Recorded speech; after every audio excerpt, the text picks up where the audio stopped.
வணக்கம். இந்த பதிவுல நம்ம சாப்பிடக்கூடிய நுரைப்பீர்க்கன பத்தி பார்க்க போறோம். என்னடா நுரைப்பீர்க்கன் கசக்குமே, அது எப்படி சாப்பிடலாம் அப்படின்னு யோசிக்க வேணாம். இந்த ரகங்கள் எல்லாமே ஹைபிரிட்ஸ் கிடையாதுங்க. உங்களுக்கு பார்க்க புதுசா இருக்கும். எல்லாமே நாட்டு ரகங்கள் தான். ஏற்கனவே இது பல இடங்கள்ல இத பயன்படுத்திட்டு இருக்காங்க. அதாவது பழங்குடியினர்கள்.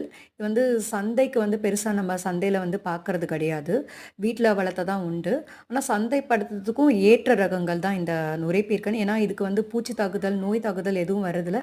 ஈல்டும் கூட நல்லா மகசூல் குடுக்குதுங்க. ஒரு கொடியே கிட்டத்தட்ட ஒரு 30லேருந்து 100 காய்கள் வரையும் நம்மளுக்கு குடுக்கும். இதுலயே நெறைய ரகங்கள் இருக்கு. நீளமா வர்றது, சின்னதா காய்க்கிறது, கரும்பச்சை நிறம், வெள்ளை நிறம் அந்த மாதிரி நெறைய ரகங்கள். இதோட விதைகளையுமே மாறுபாடு இருக்கு.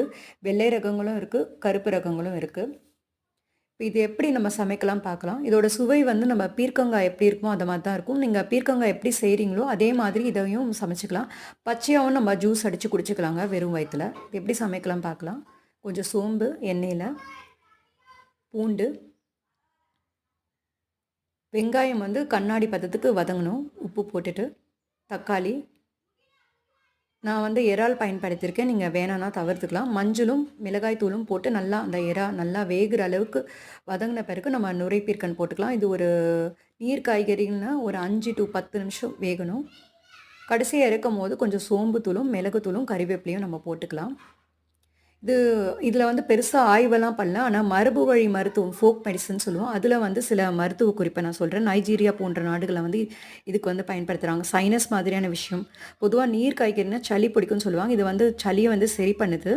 மலேரியா, மஞ்சள் காமாலை, ரத்தத்த சுத்திகரிக்குது. அதாவது கல்லீரல சுத்தப்படுத்துது. டீடாக்ஸ் பண்ணுறதுக்காக இத பயன்படுத்துறாங்க. தேவையில்லாத வளர்ச்சி, டியூமர் மாதிரியான விஷயங்களுக்கும் இத அவங்க அந்த நாட்ல பயன்படுத்துறாங்க.